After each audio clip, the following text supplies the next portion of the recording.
crypto and AI have a very interesting sort of interplay because crypto is a very decentralized technology, whereas AI is kind of centralizing, meaning you have these like large models, you have these companies, OpenAI raising at $300 billion. I use ChatGPT every day, like it's amazing technology, but it also comes with its risks and downsides. And so if you combine the two, that can be a really interesting subsector in technology. Arianna Simpson is general partner at A16Z Crypto, overseeing investments from one of the world's largest Web3 and crypto venture capital funds.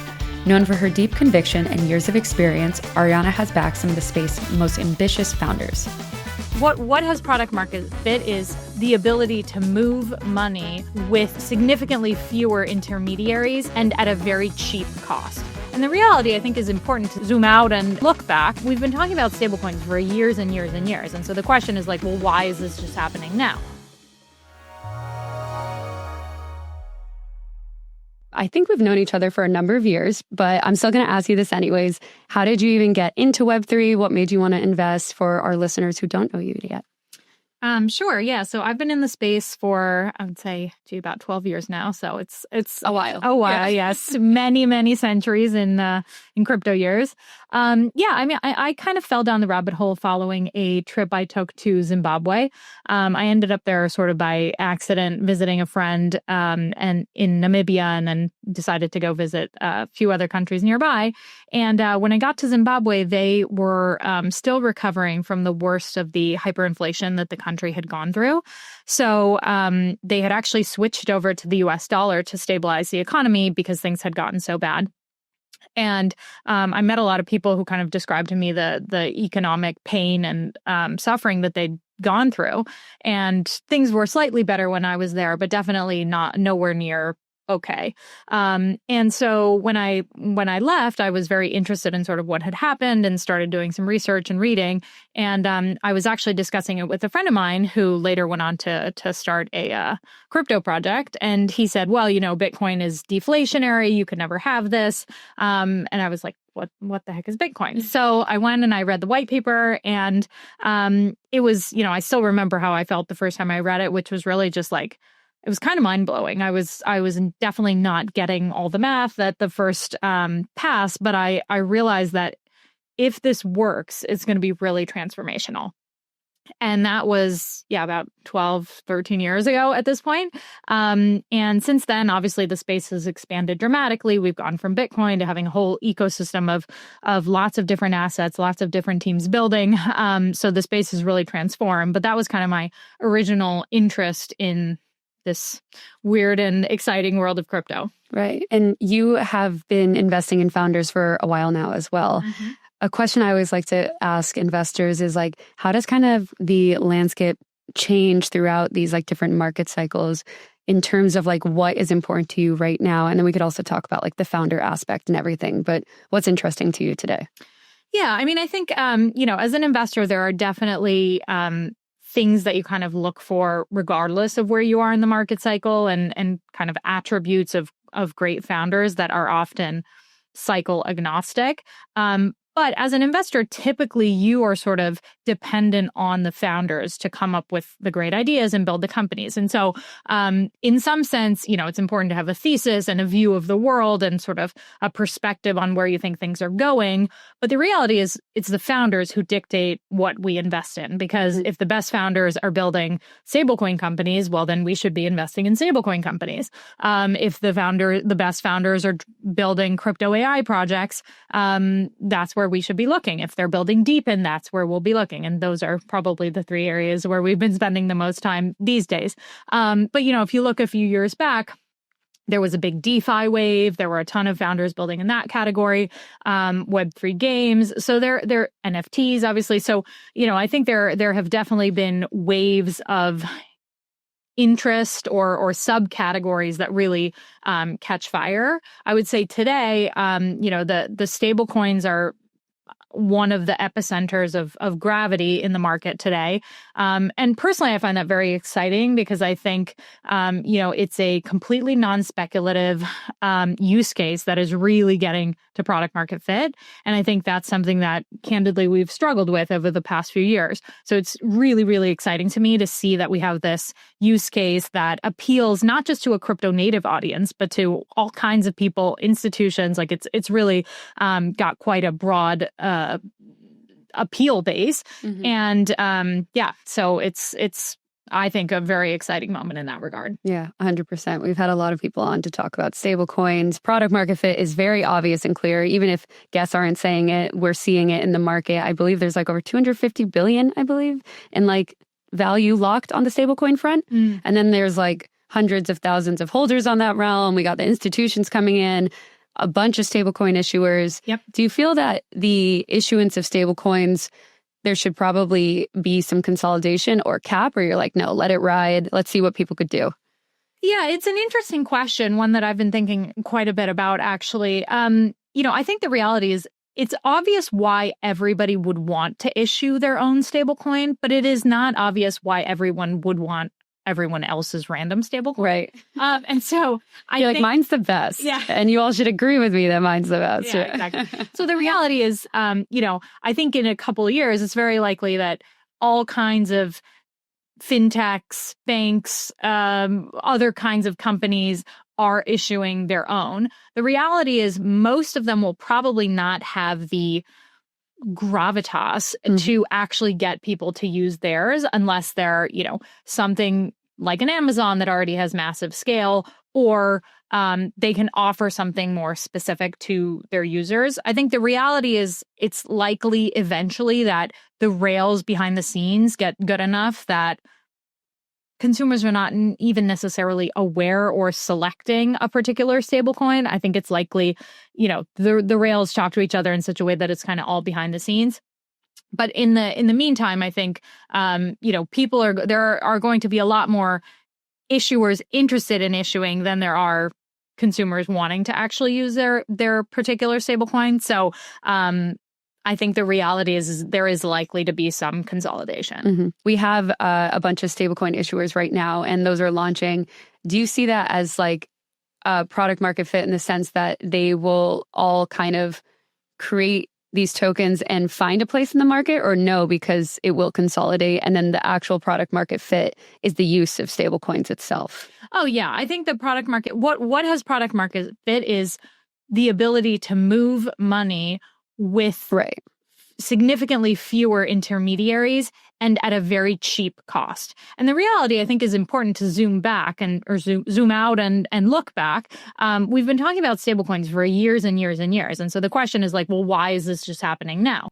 The reality is we did not have good enough infrastructure, both from a speed perspective and from a cost perspective, to support this kind of money movement until the last 18 months. And so, no surprise, that's exactly when we've sort of seen this boom.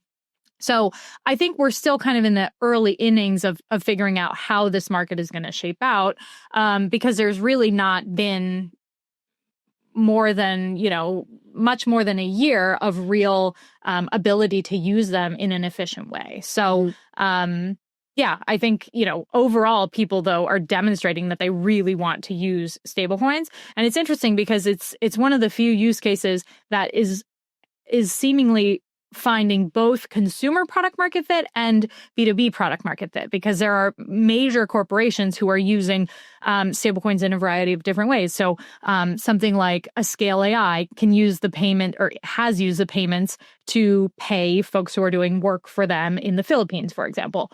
Or you have companies like Tesla or Starlink who are using stablecoins to move money between different markets, particularly in markets where their currencies have issues with hyperinflation or things like that. So, and then, of course, consumers have been using stablecoins for a variety of different things as well. And so, it's really not too common so far in the history of crypto to have something that's taking form on both sides of that equation. So I think that's yet another reason why it's very interesting. Where are you seeing more demand between the two categories?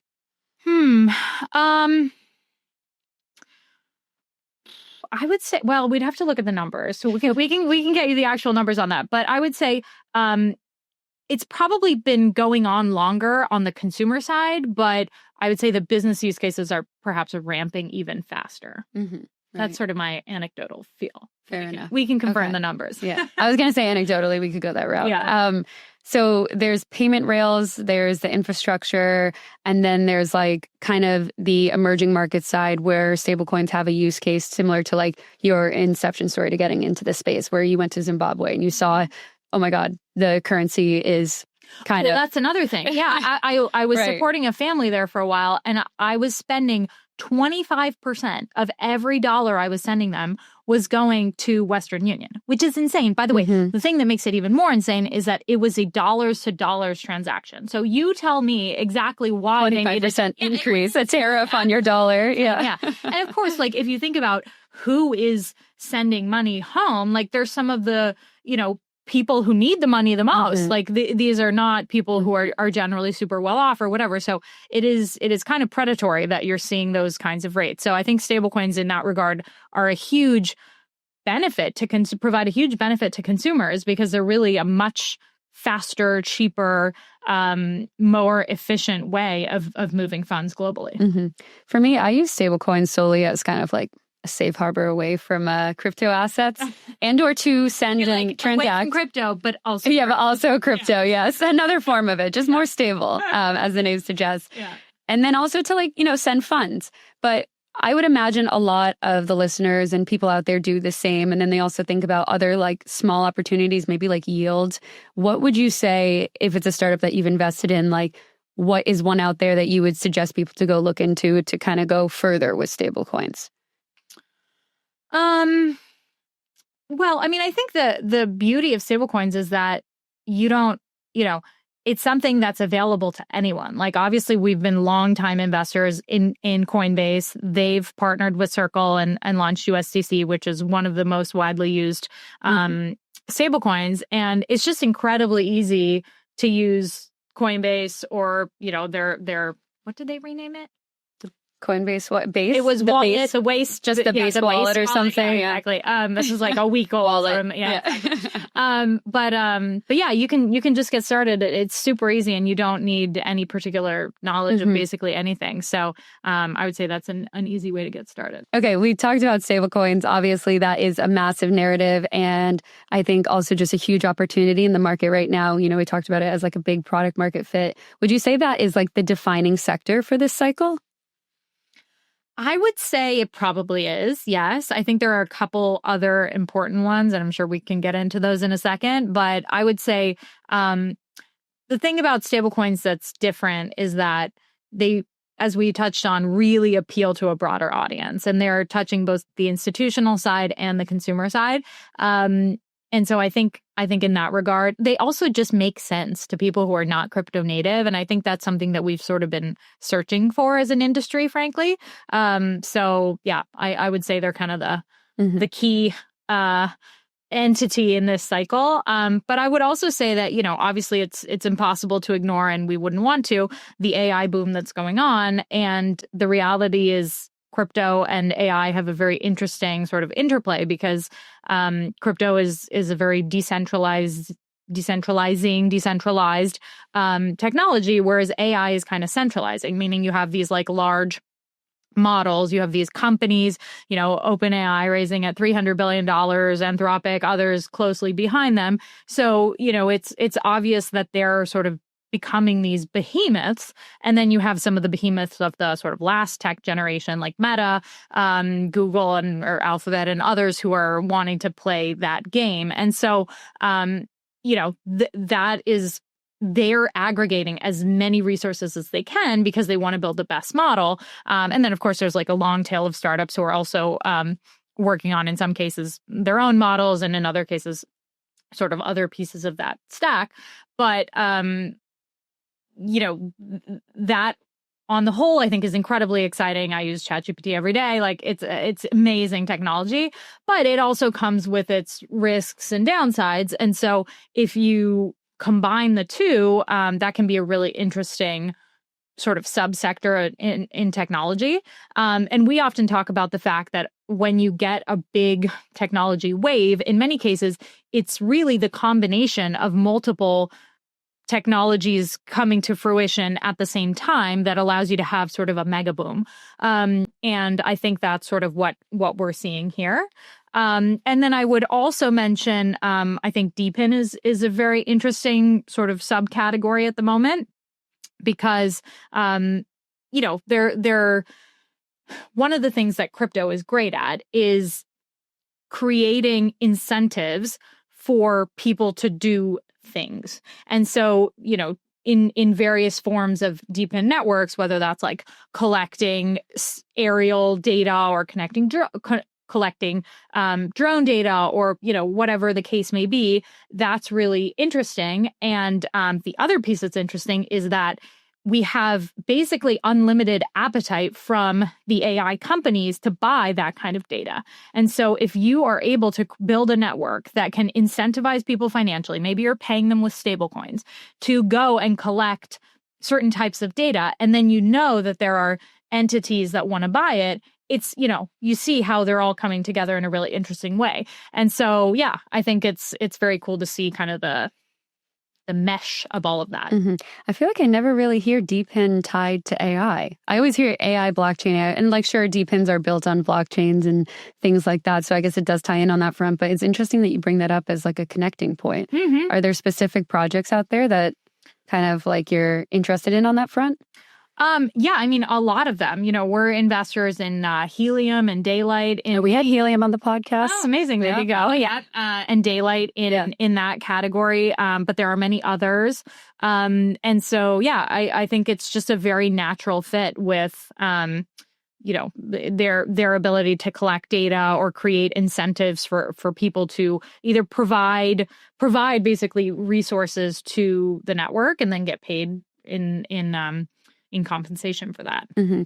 You also brought up kind of the challenges with AI right now. And I've heard a lot of people talk about how blockchains can kind of help solve or alleviate those challenges. But I'm curious from your perspective, what are those pain points today? And where do you kind of see that integration fixing what's out there? Yeah, I mean, well, I think, the best way to describe it is really to, avoid, two things. Like I said, the centralization, decentralization sort of battle, and then also to incentivize people to, maybe it's run inference on their computers or things like that. So again, it's sort of this provisioning of scarce digital resources. That's kind of the core concept. Okay. And then there's also the growth of deep fakes, just a ton of AI content out there. You can't even tell the difference. I think authenticity also falls into this, right? Oh, yeah, absolutely. I think, and that, by the way, applies to both the physical and the digital world. Mm-hmm. But I think there's a huge, the models are only really 2 years old, in terms of being used by most people. And they're already scarily good. So you can only imagine if you, and think about how many, the percentage of the smartest people in the world who is working on these problems now is insane. It's arguably the densest concentration of talent that you've seen in any sort of era, because now we have the internet, we have all these things, we have huge amounts of capital, you have a lot of sort of factors bringing all of this together. And so if you think about the rate at which we can expect this stuff to continue getting better, it's kind of mind-blowing. And so if you think about how good the models are today, the fact that, I see this, if you ever go on Boomer Facebook, it's really kind of, or just Facebook, which I barely ever use, but occasionally you'll go on and you'll see people going into these battles about a picture because they'll be oh, look at Trump doing XYZ. And of course it's a complete fake. Yeah. You can't tell. And so they're just going back and forth. And, that's with ones that even that's obviously fake. Yeah. So if people are today fooled by these pictures or videos, you can only imagine in a few years it's going to be nobody can tell what's real. It's really alarming. Yeah. And so, a great use case for a blockchain is to be able to authenticate, yes, this picture with, the metadata that proves that it was like time stamped and it was produced under certain circumstances is really important, because then you can know like, oh, hey, did like Joe Schmo and his AI bestie make Did he actually do that? This, or was this a photo that was taken like by a reputable, photographer or whatever. So I think that kind of use case is going to become incredibly important as we continue to march towards this world in which like there is a massive amount of information online which may or may not be real. And it applies to photos and videos. It also applies to writing. Was the statement actually made by the person that allegedly made the statement, or was the whole thing fabricated? Right.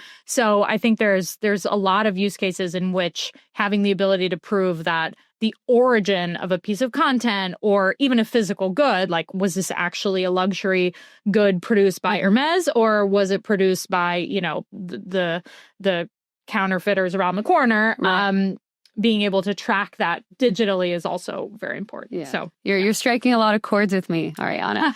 Literally, like the Facebook thing, I'm always like, okay, I could tell when this is AI. But when it comes to like TikToks now, I'm like, was this real? There was this bunny jumping on a trampoline and everyone fell for it. It was like 5 bunnies and everyone was like, oh, so cute. And then you find out it's an AI video. Yeah. I was like, I fell for that. But I mean, it's still cute. Yeah, it's still cute, but it wasn't real. The bunnies were not jumping on the trampoline. And then like the luxury thing, I actually just got like this Prada bag, and it was verified on the blockchain to the point that you're talking about. And I've always said this is like so important because if you're going to buy some luxury item, whether firsthand, ideally firsthand is real, but like secondhand vintage or something, totally, you want it to be real, and you really don't know. Yeah. Like even these companies sometimes get it wrong. Yeah. No, absolutely. But I guess my concern is like, we talk about how blockchain verification can start to like separate real and fake, but like precedent, you're talking about like the scripts and everything. Like I think of like ghostwriters or Photoshop. Like we've never actually verified those things in the past. So why would we do it this time around? Do you know what I mean?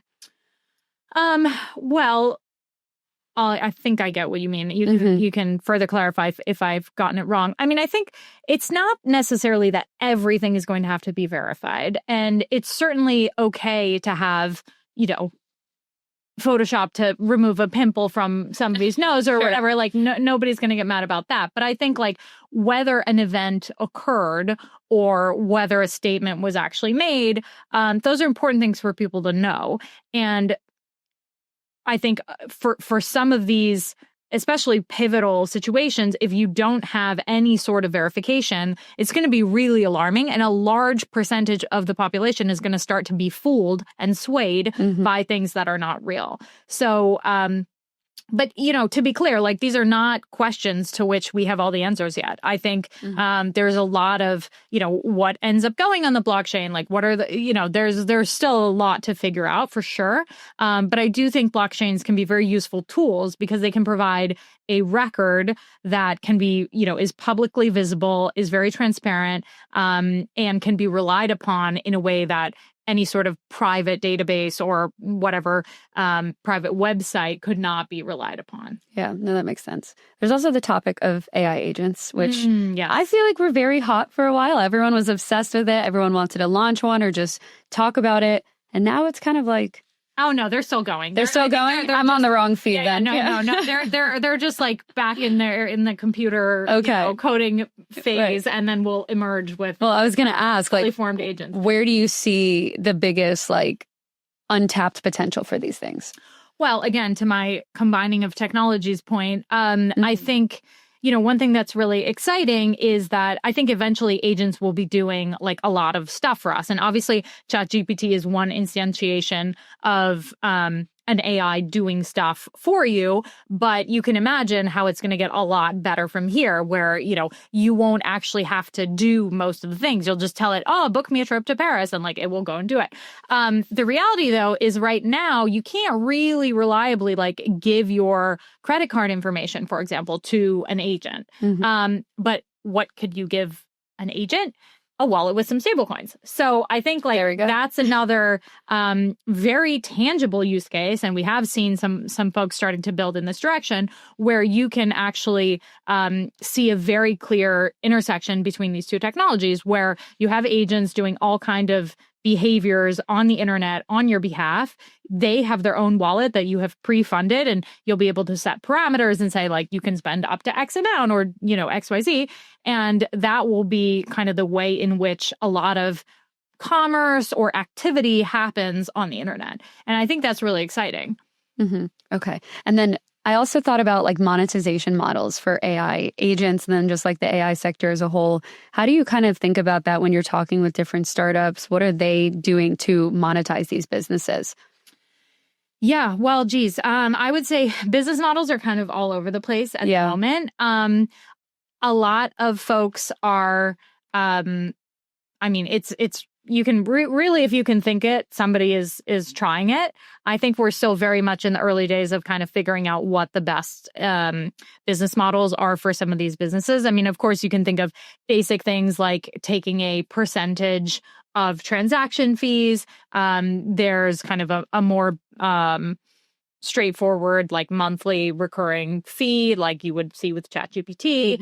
Mm-hmm. There are networks that are currently not planning to monetize at all, and they just intend to launch a token, and eventually they will have some sort of fee stream that is paid in the native token or something like that. But it really depends what people are doing, and it's kind of all over the map at the moment. Yeah, no, I agree with that. There's also a joke in crypto that like founders and startups don't know how to make revenue. Yes. Do you agree with that? I would say as an investor, you're pretty well in crypto. So. Okay, fair enough. So you do think like it's just kind of like a joke and that these people are actually good at it? I think there's a bit of everything in crypto. It's a big industry. Yeah. And so you see a lot of things, but no, I can tell you for sure that there are a lot of businesses in crypto that are making real revenue. Mm-hmm. And obviously, for those that are and making real revenue in a more traditional way, you see wallets that are, for example, getting fees if they allow trading between assets. You see like swapper fees, for example, being a big revenue driver for wallets, or transaction fees. There's a lot of that. But there are also kind of more like protocols that are using different, more novel business models, like again, where they might be using their native token as a fee, like being paid in the native token, or other things like that. So, there's a really quite a broad swath. And I would say some are better than others at generating revenue, of course. But you kind of see that in any kind of venture business. Mm-hmm. In the beginning, we talked about how you've been investing in this space for a while. And I'm wondering, out of the conversations you have with founders, I feel like things ebb and flow, of course, but like what has stayed the same with the founders that you speak to?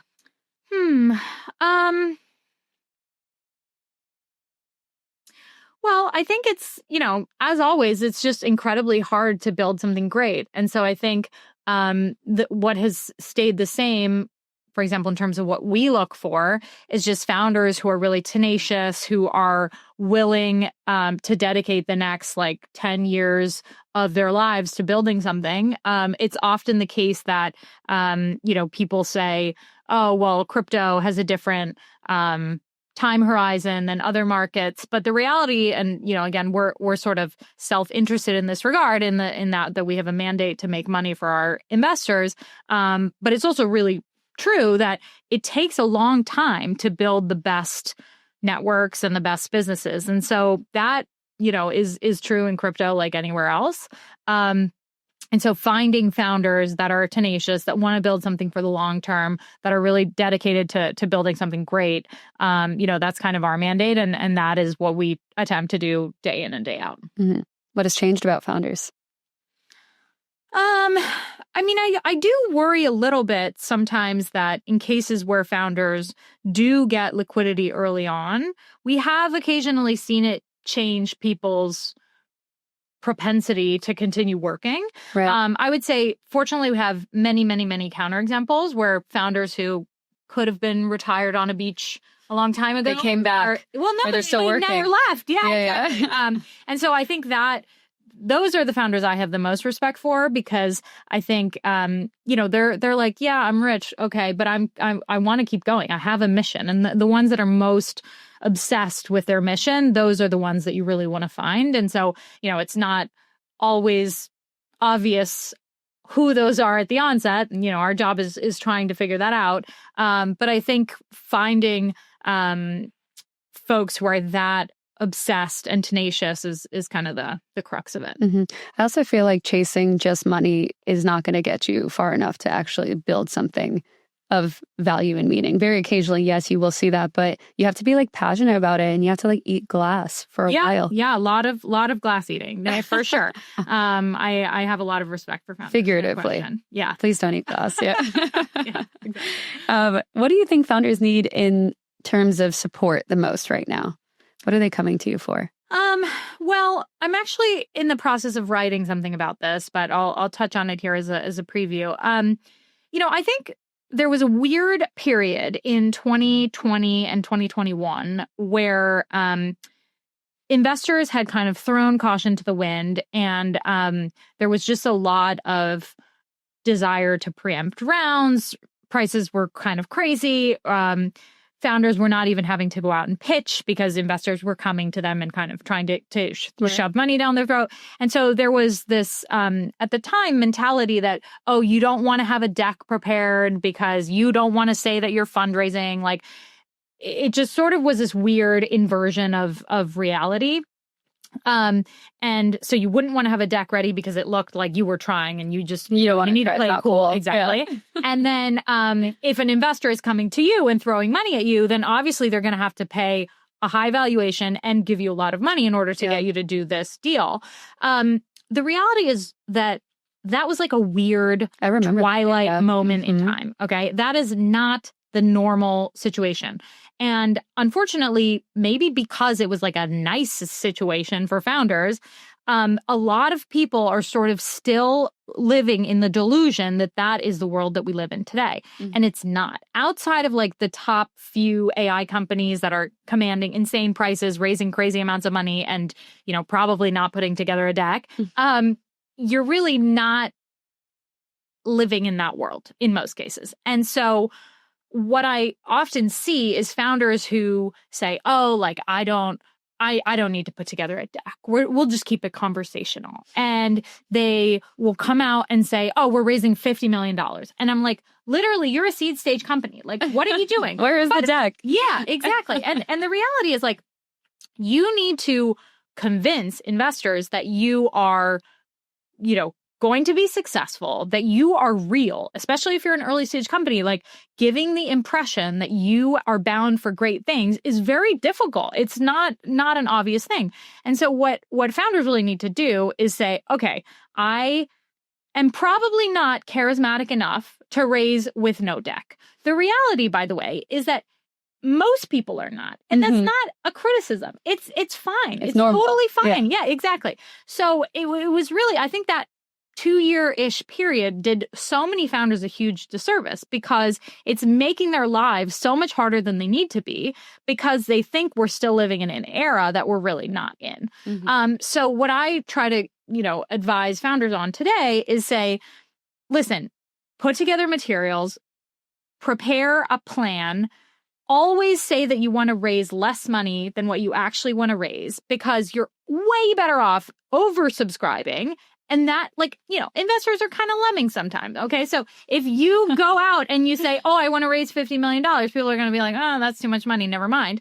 If you say you want to raise, 10, and then everybody wants to give you money, you can nudge that number up. Yeah. You're much better off raising 10 or 15 and actually raising it than saying you want to raise 50 and raising none. So I think that's like a dynamic that a lot of founders are sort of still grappling with. So yeah, that's the answer to that. Obviously, we were talking about like what it was like for that 2-year period when it was crazy. I remember covering it. But today, I think it's a bit more realistic, right? So walk us through, like, what's the investor world like today? Are founders being more realistic? What's your take? Yeah, I would say we're somewhere in between. If you consider kind of the 2020, 2021 period, like the highs, After that, there was definitely like a serious bear market cooling off period in 2022, 23, part of 24. And then I would say sort of the back half of 24 into now is somewhere in between. We're definitely nowhere near the level of like crazy euphoria of 2021, but we're also not in the doldrums of kind of the subsequent years. So yeah, I would say it's a fine time to go out and fundraise. I wouldn't say it's a time when you could expect, crazy term sheets to be thrown left and right unless you have something really special going on in terms of the team or the metrics are insane. But it's a very reasonable time to go out, I'd say. Okay. I also see like a lot of crypto M&A going on right now. Mm-hmm. What is your take on that as like a VC investor? Do you see kind of like your team or your portcos wanting to do this? Like, are they coming to you and saying, hey, we want to get acquired or we want to acquire? And what's your opinion on it? Yeah, I think overall, I think it's a great sign because it means that the market is coming back to life. And I think that is a good thing on a number of dimensions. It also really signals or is a signal of the increasing favorable lens through which a lot of kind of traditional companies are looking at the crypto space. So, for example, you have Stripe starting to acquire folks. That's great. You have then you also have acquisitions, as you mentioned, within the space. So, for example, our portfolio company Talos just acquired Coinmetrics, which is giving them kind of a way into the data side of their business. And expanding on the suite of kind of institutional trading capabilities that they've already built. I mean, look, the reality is you don't want your companies to get acquired as a venture investor because you want them to go on and be so successful that they're the ones doing the acquiring as a general rule of thumb. Okay. Now, of course, there are certain circumstances under which it's the best outcome for the team and the investors for a team to be acquired. Maybe the market dynamics change, and so it's no longer viable for them to build a really big independent business, or they get a kind of crazy offer and, it makes sense to take it. There's a number of reasons why an acquisition offer could be a good outcome for sure. But I would say on the whole, like you kind of hope that your company's going to be the acquirers in the long term. That's interesting. So it's less favorable to have your portcos be acquired. Again, more. Okay.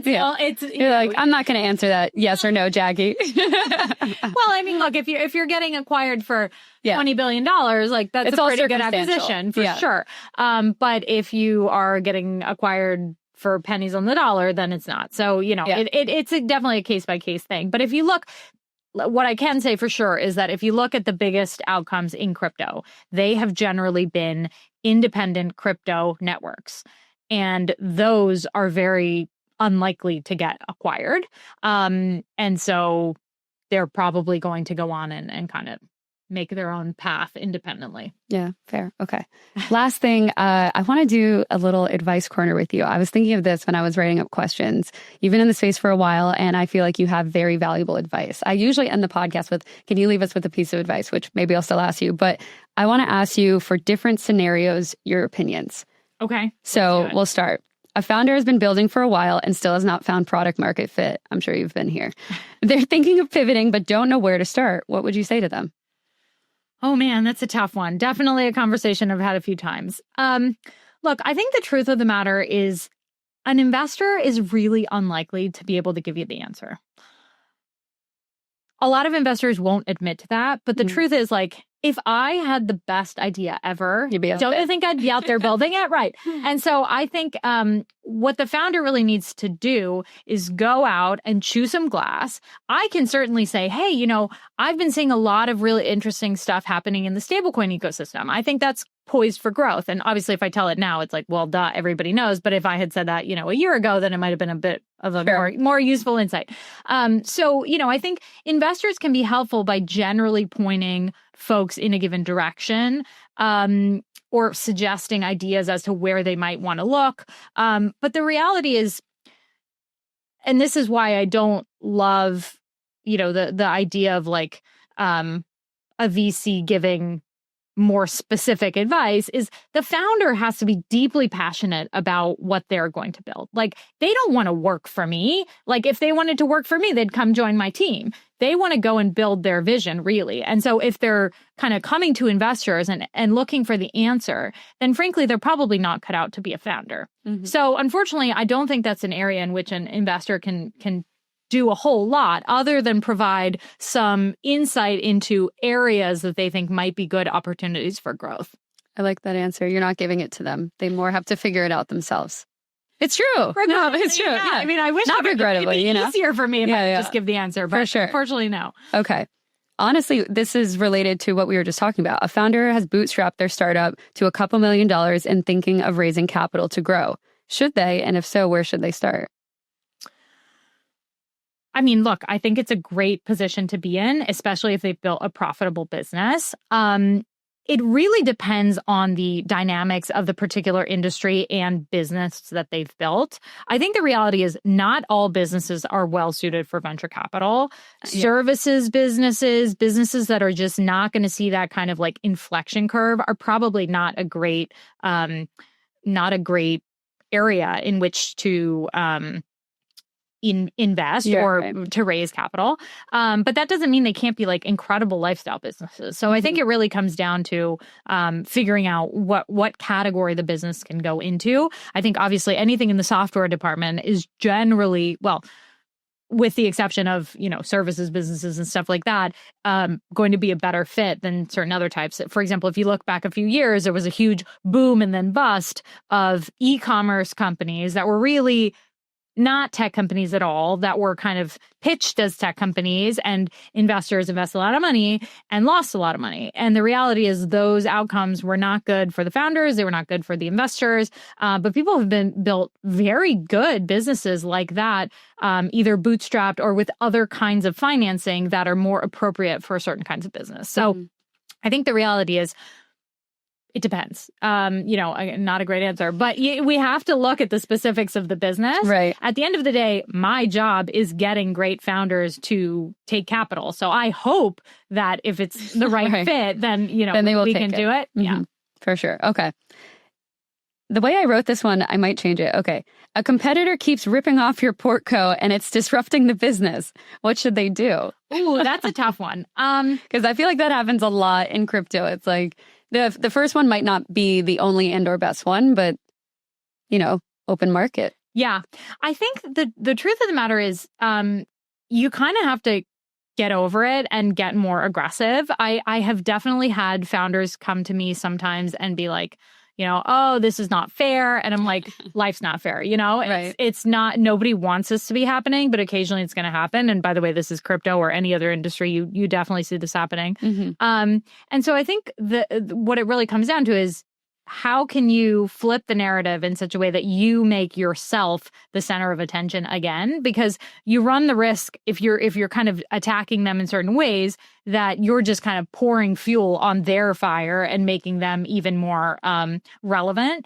And so, the question then becomes, how can we make the narrative around us again, rather than sort of trying to take them down? Yeah. So, that's where kind of your skill set comes in. I like that. I like that one. It's all about the narratives and kind of, I always say, like, if you have to insult your competitors, it's kind of saying stuff about you, frankly. Yeah. But it depends. Sometimes, to quote you, it depends. Yeah, for sure. Okay. You probably see this a lot, and it's not your responsibility, but two co-founders are having a dispute and neither will compromise. What would you tell them to move forward? Because I feel like founder or co-founder breakups is like the demise of a lot of startups. Oh, definitely. Yeah. It's one of the biggest issues. It's funny. I think historically the venture capital kind of lore or perspective, maybe better, has been don't invest in solo founders. But I actually think that that's kind of not necessarily the right approach, because one thing you can know about a solo founder is they're not going to have a fight with themselves. So generally speaking, that kind of eliminates one big risk. So, I think the reality is we can certainly try to mediate, and in certain instances we have done that. The truth is, you can't force it. I think, in certain circumstances, there may be like legal recourse that one has. There may be one founder who has more shares than the other, where it's like a 50-50 split. Nobody has more rights than another. It's really tough. And so I think then you start having to get into, okay, what does each person really want here? Because the reality is it's pretty rare for both people to want exactly the same outcomes. Maybe somebody says they want the company, but what they really want is a payout, or, there's a lot of different facts. But yeah, as a general rule, I try to get them to sort of come to some reasonable compromise. But fortunately, that's not like a super common occurrence. Okay. It's not a common occurrence. And, I mean, it happens. Of course. It's not frequent. It depends. Yeah. Exactly. Okay, last one. You invested in a team and they're growing too fast beyond their skis. How do you help them better manage it? It's a good problem to have, but it's still a problem. It is. Yes, I agree with that. It is a good problem to have, but it's still a problem. I guess it depends what kind of growth you're talking about. Sure. The reality is, like, if you're, for example, say you're a consumer app and you are seeing an enormous influx of assets and you are not able to scale, you haven't been able to scale your customer support team fast enough, then I would kind of jump in with them and say, okay, like, what can we do to put out this fire? Are there outsourced teams that we can work with? Should we be throttling the number of new users that we're letting onto the app? Obviously, that's like nobody's first choice because you want to capitalize on the moment when you're on fire. But if it means that everybody's going to have a horrible experience or you run the risk of losing people's money, then obviously you don't want to go in that direction. In some cases, it's a money problem. So, for example, if you needed more compute because all of a sudden your app is on fire, then that's something that we might look at providing like an emergency funding round for a company to help get them through that. Again, that's like a good problem to have. So, right. We wouldn't be too mad about that. But yeah, it's sort of dependent on what the circumstances are in what dimension they're on fire. But I would say we would, as a general rule, try to get involved as quickly as possible to help them figure out what exactly is the bottleneck and how can we unblock it. Mm-hmm. Do you find that like A16Z is very involved in founder operations, I would say? Yeah, definitely. So, I mean, our whole model is sort of the result of how Mark and Ben were felt as founders. They had great investors in many cases, but the kind of old guard VCs did not have a team structure that was organized specifically around helping companies with all the things that they needed. Mm-hmm. And so the way the firm is organized is we have operating teams that are separate from the investment team. And each of the operating teams has a particular focus. So, for example, marketing and communications, talent, which is like helping recruit for our companies, go to market, which is helping with like all things business development and kind of helping structure deals, things like that, and so on and so forth. And then for crypto specifically, we have a number of teams like engineering, research, security, which are kind of just for the crypto team. And so the goal with all of these is really to make sure that we can be as hands-on as possible. And of course, like, we try not to be pushy with it. The founders are the ones who are running the show, but it's very useful to them to have kind of resources that they can pull from when they have a particular challenge in a given area. Mm-hmm. Usually, like I said, I end with advice, but I've asked you for more than enough advice for our listeners. Instead, can you leave us with something that would actually surprise people about A16Z? Because it's a very well-known firm, right? Mm-hmm. But what's something that you think people don't know? Well, I think one of the misconceptions can be that, oh, well, you guys are so big. Like, how could you have time for me, particularly if you're a small or early stage company? And I think the reality is like our business is working with founders. It's what we all love doing, whether we're on the investing side or on the operating side. And so something that people might not realize is that we want to be heavily involved. And the reality is our biggest investments in many cases started out as very small investments because we've invested in many, many rounds of a given company. So yeah, we love early companies as well. There we go. Amazing. Arianna, thank you so much for coming on today. Thank you.